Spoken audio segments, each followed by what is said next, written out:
Hello, this is Dr. Paul Cottrell, and I want to capture my medical journey, specifically what happened this week in the whole COVID-19 saga. So this will be kind of like a medical student perspective of COVID. All right. So we have, as you progress through medical school, you have clinic, what we call having clinic, or your clinical exercises. Some of the clinical exercises are kind of like simulation. Those simulations are either in like an ER setting simulation or a cardiac patient setting. It's called Harvey. So we have SimMan for the simulations and Harvey for the cardiac simulations. But we also interview standardized patients. So PAs do this, nurses do this, and physicians in training do this. But we also go to clinics that actually have real patients. So we've gone to clinics where people arrive and the doctor sees them, and the students are shadowing the doctor, informing the doctor, why they're there, what we think the differentials are for the particular disease, potential treatments or potentials, lab orders, what should we be looking for to narrow down the differential. So we've seen lots of patients with many different disorders. I can't get into the specifics for obvious reasons, but this is just to capture my perspective of clinic as a physician in training. So you see pediatric patients, geriatric patients, average adults with different diseases, the heart disease, the diabetes, and all this stuff. But there's also kind of like a mobile clinic where we go and see them in a house setting. So it's a great experience. You get to do things, right? So I'm going to be generic here, but we had a patient where it was a potential COVID patient. All right. And, we had to gear up with all the PPE, just for protective purposes. And, perform, our duties to the best of our ability to screen for certain things and do the rapid antigen testing and the PCR testing samples and, blood glucose levels, and check the heart and check the lungs. And, because it was a family setting, there were multiple people that had to be looked at the time. So just from a COVID perspective of a physician in training, COVID is not over, even though we are going into the endemic phase around the world, but into the endemic phase and out of the pandemic. There is this era, what I call post-COVID, and part of post-COVID is the endemic phase. And don't think that just because you're not hearing it in the news as much as it used to, that it doesn't exist. It exists, and it can be deadly. All right. I saw it firsthand. So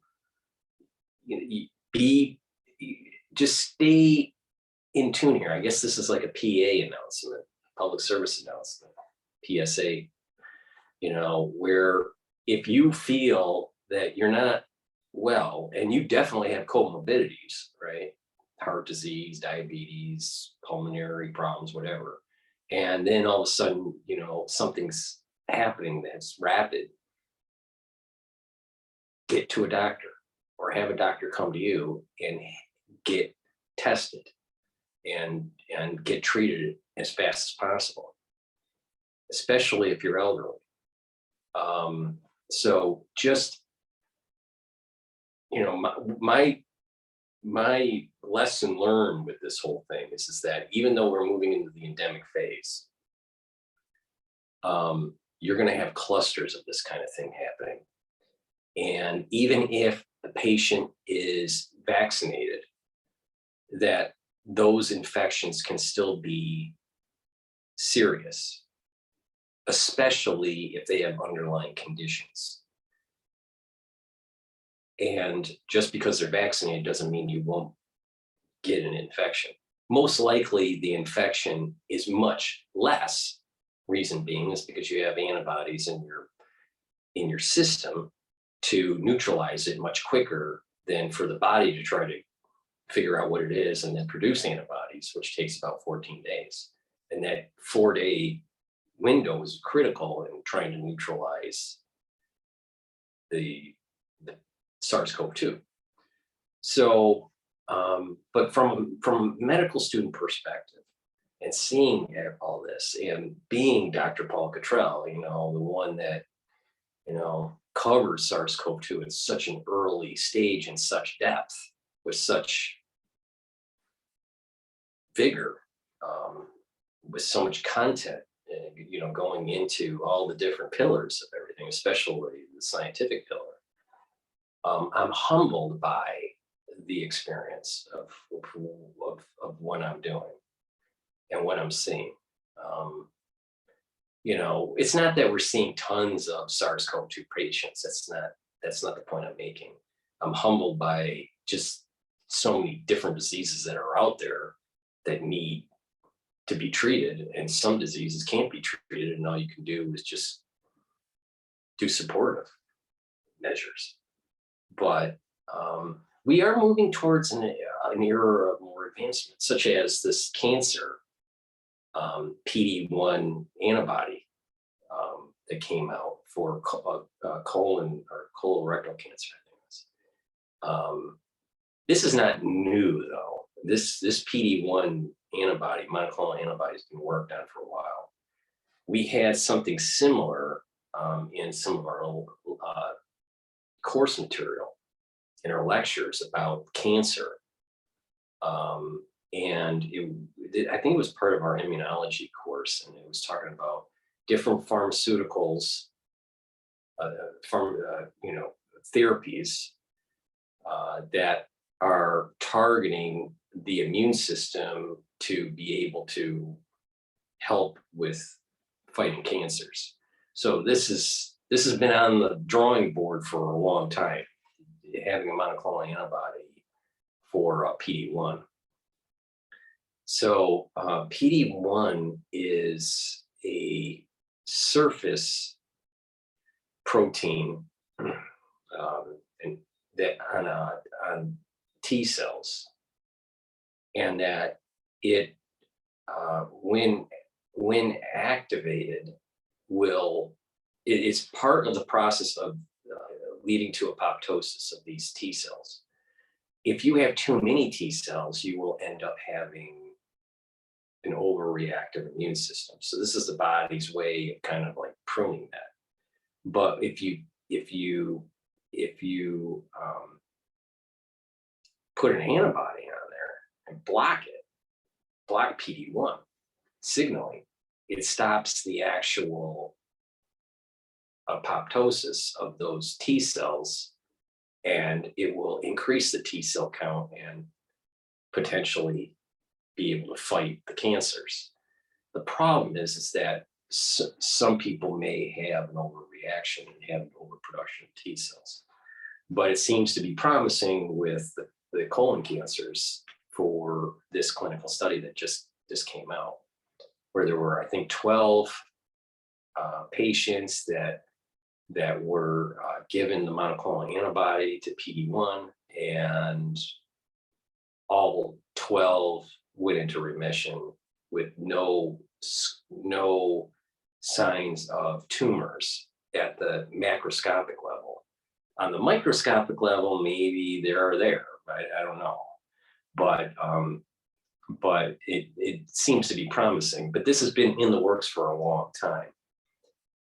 Now, it doesn't mean that you can apply this to all cancers. Cancers develop different ways, and tumors can evade certain types of treatment. And it's part of the reason why there's relapses. But I think this is very promising, but it's very rudimentary. I mean, it seems kind of advanced in terms of ones that maybe aren't in the field of oncology. Wow, you can create this monoclonal antibody and kill cancer. But immune therapy being used against cancer has been going on for quite a while, since the 1990s. But a lot of those cases, there was an overreactiveness of your immune system, and then the patient died, or it didn't kill the cancer. But PD-1 as a monoclonal antibody against PD-1 to T cells is important. Now, but we're moving into an era. The point is that we're moving into an era of great knowledge and great ability to treat diseases, right? I mentioned this months ago, that I had this feeling that we're on the cusp of a new era of medicine. And this is just another data point to prove my point. But this has been in the works for a long time. This isn't just like, oh, someone discovered a monoclonal antibody and they're gonna, trying to shut off PD-1 has been on the drawing board for a long time. But going back to physician in training and seeing a COVID patient, having complications is a humbling experience. And you have to be careful. Obviously the PPE, you have to be careful. How you handle the patient and all the equipment that you're using. That has to be careful. Degowning, is important. It's not just having the PPE, but to make sure there's no contamination. Degowning correctly is. And I know that sounds kind of simplistic, but there's a whole cascade of things that have to go right to make sure nothing goes wrong. But there was a humbling piece to it, to actually be part of the team, and treating. And I'm humbled by it, and I have this sense that COVID or SARS-CoV-2 is never going to go away from me. That there's always going to be this echo of it in my pursuit in medicine, some way, somehow. Maybe it's in treating individuals long COVID. Maybe there's a resurgence of SARS-CoV-2 a couple of years later. I don't know. I mean, but complications to severe infection, new cases, endemic cases, whatever. But the reality is that in this case, or these cases, vaccinations seem to have helped them. I'm not saying that vaccinations are 100%. They're not. You can still have the breakout infection, and you can have, obviously, vaccine injury. And I think the medical community needs to talk about the vaccine injury. There's a lot of it, and I think understanding the mode of action is what's going to allow for further advancement in medicine. Instead of hiding, we're going to understand more about medicine by diving in to vaccine injury. But that's my take on it. It just,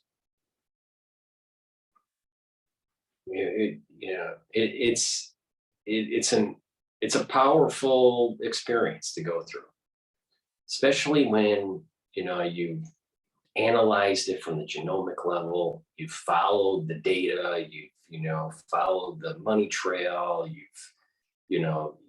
I've, covered many aspects of this, and then, it's real, it's not theoretical, it's real. In clinic, it's real. It's very real, and I think with a physician in training, when you're transitioning from your first 2 years into your last 2 years in medical school, that transition point, you're getting a little bit more clinical experience before you go into rotation. And that's where I'm at right now. And the real training, the real learning, the real jump to fusion is going to be happening very, very soon here. So what do I mean by that? So over time, and this is your kind of like experience level.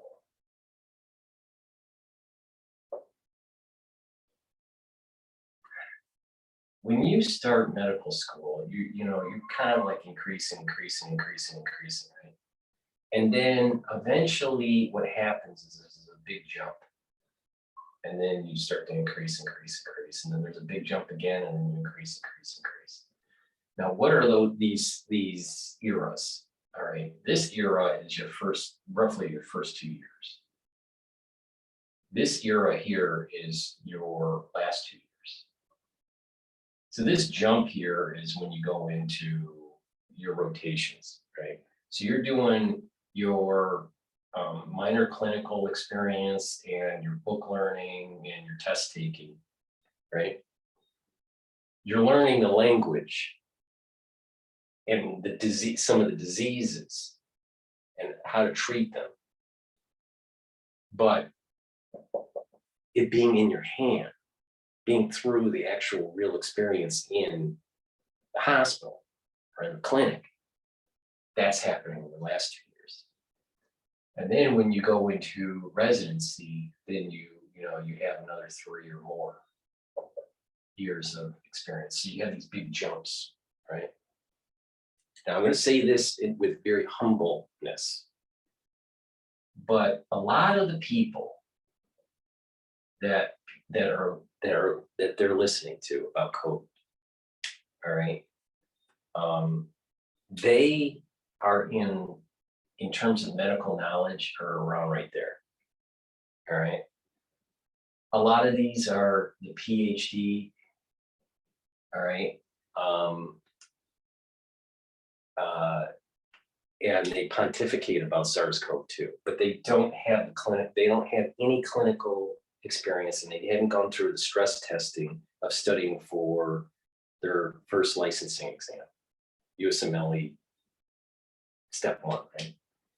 So they don't know all the pathophysiology, the pharmacology, the histology, everything that's involved. I mean, it's intense. It is intensive. You don't understand it unless you're in it.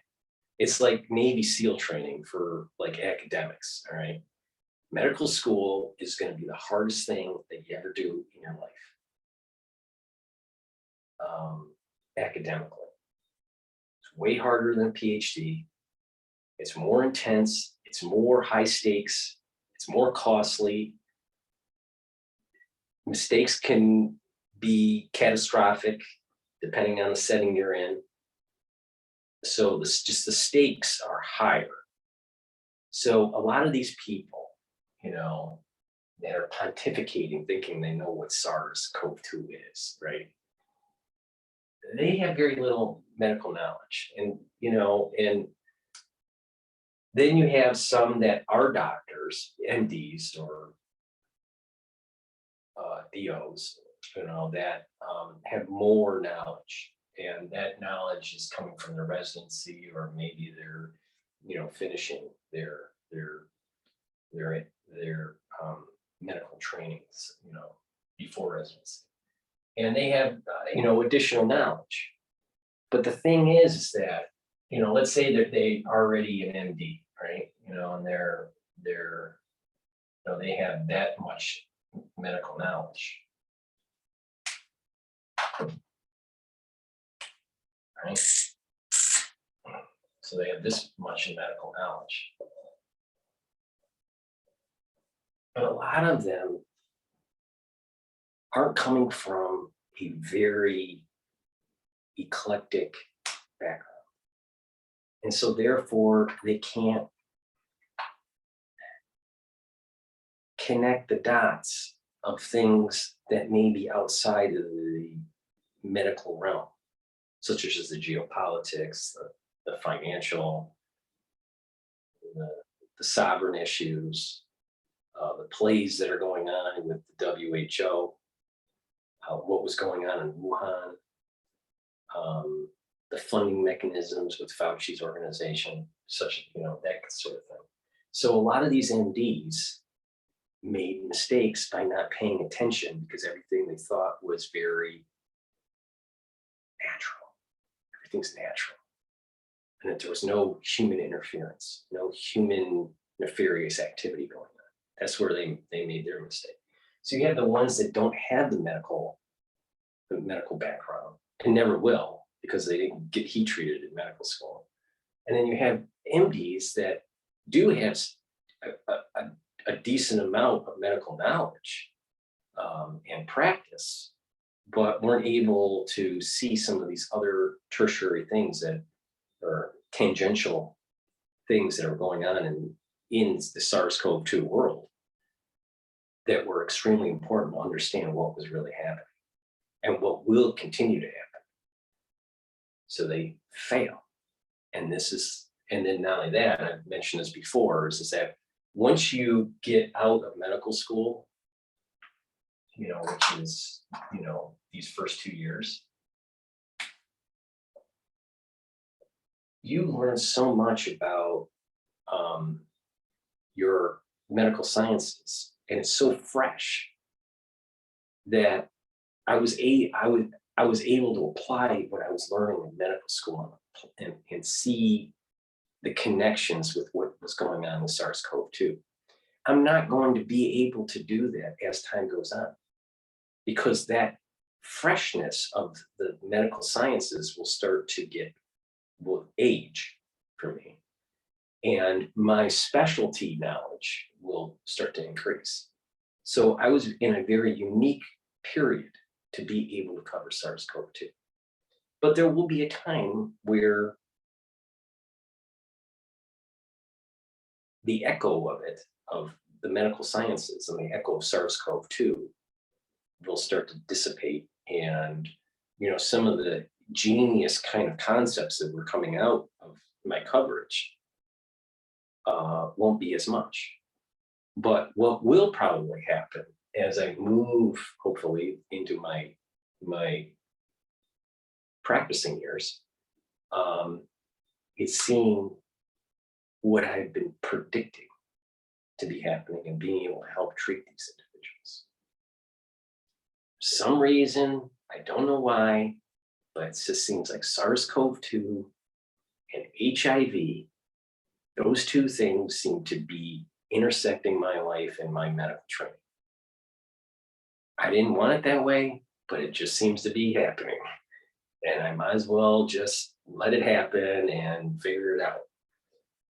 So, that's kind of like, my perspective of, being a physician in training and actually seeing these, sorts of patients that are having complications because of the crisis that we're going through. And I'll tell you this, the stress level goes up when you have a patient that is positive for SARS-CoV-2. Versus, let's say, someone just having tonsillitis or coming in with some sort of rash or some sort of treatable, relatively benign disease. some diseases, when you're in, it's like, well, wait a minute, when all the alarm bells go off and the stress level goes up and your cortisol levels go up, just with the caregivers. And it's like, there's an extra stress level that happens, you're more aware, and I think the nurses and the doctors that have gone through SARS-CoV-2 treatment of patients know exactly what I'm talking about. There's this kind of added stress level. But I am, I'm doing the best I can in such a short amount of time to help explain my observations, my experience of COVID, and trying to inform the public the best in my ability on how to navigate through this and what's going on. But that's my take. Medical journey is a long journey and it's a painful journey, and sometimes it's a bitch. A lot of times it's a bitch, but then you have a lot of those people out there that think they know, but their experience level and their academic pursuits didn't coincide just right to allow them to be, quote, knowledgeable. So thank you for listening. Thank you for supporting my work. And it is important that should promote the store, right? So please go to the-studio-reykjavik.com and purchase the Nano Silver Gel. You put this on your face at night, and it will, help make sure that you have more of a clear face, and what you'll notice is that your skin will be tighter and more youthful over about 7-day period it takes. You don't have to just use it on your face. What you can do is you can, apply it on your arms, legs, the rest of your body. And you can use this as an anti-aging gel. But if you have a scrape, cut, putting this gel on that will allow it to heal about 1/3 less of the time. So it'll speed the process up by about 33%. In addition, I have nano silver liquids that neutralize pathogens. I also have Boomer products. A great product that I have from Boomer is the omega-3. This is great for cardiovascular health. People know that if you take omega-3, it'll improve your cardiovascular system. In addition, I also have the turmeric from Boomer products. This is a great anti-inflammatory that I use. The idea is that if you neutralize pathogens, bring down inflammation, reduce reactive oxygen species through strong antioxidants, that you will age slower and your immune system will be brought up to a higher level with higher ATP, better mitochondrial health, and you will fare much better when everyone around you who's not doing this has a weakened immune system for obvious reasons. The best way to reduce your ROS, through an antioxidant is C60. I have a 4-ounce and 8-ounce C60 that I offer on my store, the-studio-reykjavik.com. And you can get it in coconut oil or in avocado. I prefer the avocado, but other people prefer the coconut. But either way, taking a teaspoon a day is going to neutralize those reactive oxygen species, and you're going to have better mitochondrial health.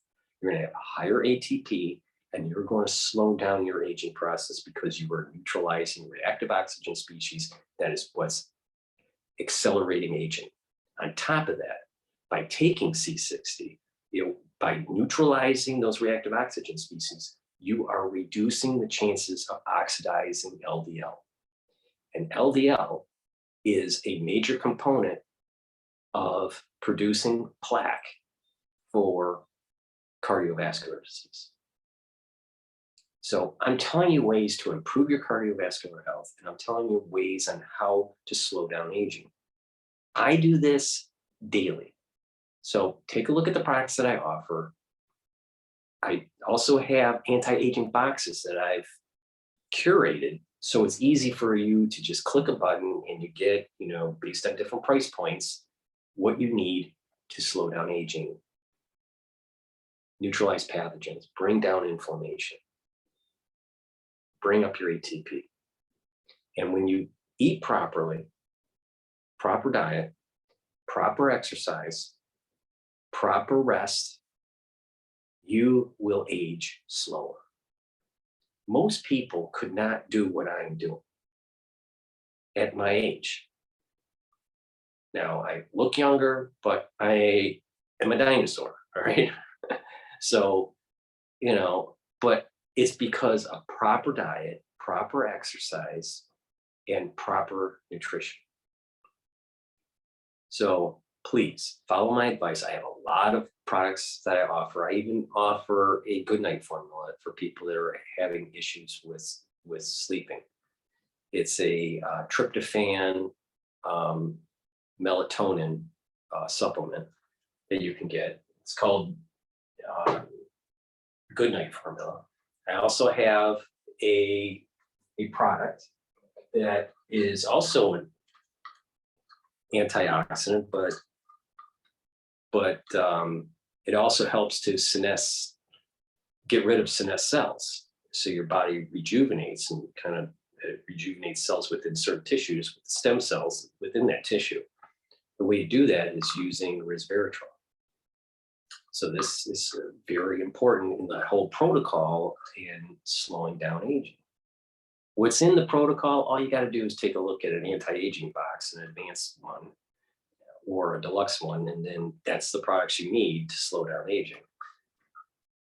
I also have a clarity factor supplement by Boomer that helps to keep focus for work or for studies. I take it in the morning and around 3 o'clock or so. So I take it twice a day, and that keeps those neurons firing and you have focus. By doing that, you're going to, by having that kind of activity, you're not going to have those dendrites regress and have less neurological activity. So by keeping your mind active and having those neurons firing, you're going to actually age slower neurologically too. So just take my advice. I'm taking things from concepts that Dr. Group has mentioned and concepts that Dr. Sinclair has mentioned and put them together.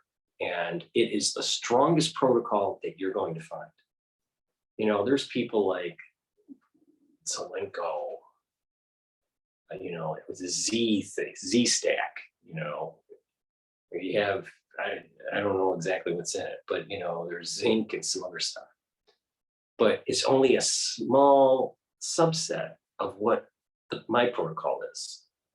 Right? Yes, my protocol is more expensive, but my protocol is the Ferrari.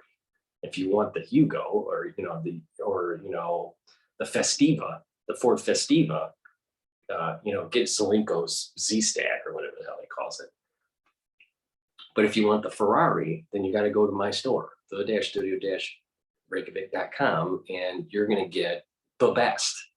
You're not going to get any better. It's the best. So, because it's so broad spectrum of what I'm doing, and how I'm telling you and how to bring down that inflammation and slowing down that aging. A big part of it is ashwagandha too, which you can get on my store. That by controlling your glucose levels, you're going to be able to reduce that inflammatory response that takes place vascularly. But not only that, you will actually control your energy levels. So it's kind of like metformin, but it's in a natural way of doing it, to control your blood glucose levels. So just take my advice, and you're going to fare way better than a lot of these other clowns that are, trying to ride my coattails. If you notice that early on, in SARS-CoV-2, saying how to reduce this by bringing down that inflammation, boosting up your immune system, neutralizing pathogens. I've been telling you how to do this, and 3-CL protease inhibitors. And I told you, long time ago what those were. All right. And, and how, and natural antivirals. There are natural antivirals out there that can help with bringing this all down. The videos are out there. So thank you for listening. Thank you for supporting. Please go and click on and subscribe to all my channels, 3 channels on YouTube. I have a channel on Brighteon, Rumble, and Bitchute. All the links are in the description. Please subscribe to Patreon. I'm going to be doing some videos to post in the Patreon sphere on my channel first, and to basically give first views of my Patreon subscribers to see the information that I'm putting out. They have been a supporter from many of them from early in this crisis of SARS-CoV-2. So this is my way of saying thank you, giving them content earlier than everybody else, because I was giving all my content on the other channels way before putting it on Patreon. So anyone that says, oh, you're putting everything on a paywall, first of all, I have hundreds of videos out there for free. Hundreds, right?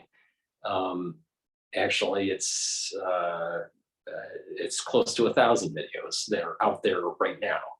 There's 1,500 or 1,300 that are hidden, that have been published but have been hidden because of censorship issues, right? And eventually they'll pop up when the coast is clear, right? But I'm putting up videos on Brighteon. So if you want to see my work, you're going to have to go to Brighteon. Eventually, some of these videos that are on Brighteon will reach the other channels, but I just wanted to say thank you to the ones that are Patreon subscribers for helping and supporting the channel, sharing the links, and staying the course, and following my coverage of SARS-CoV-2. And please, for the ones that will see this video that's not on Brighteon eventually, or Patreon. Did I say Brighteon? I meant Patreon. For the ones on Patreon, the ones that are not on Patreon that eventually will see this, please subscribe to Patreon, and you will be able to see some content. But what's more important is that you're supporting my work. I've shared a lot of my knowledge out there. Unfortunately, I've been demonetized severely by YouTube. But thank you again. And I appreciate your support. So that will be it for right now. And stay tuned. I'm going to have a recording with Trade Cat Night tomorrow at 1 p.m. So please, stay tuned, and I'll have a recording of that for the Patreon subscribers, and eventually it will leak out to the other channels. Thank you for listening, and have a nice night.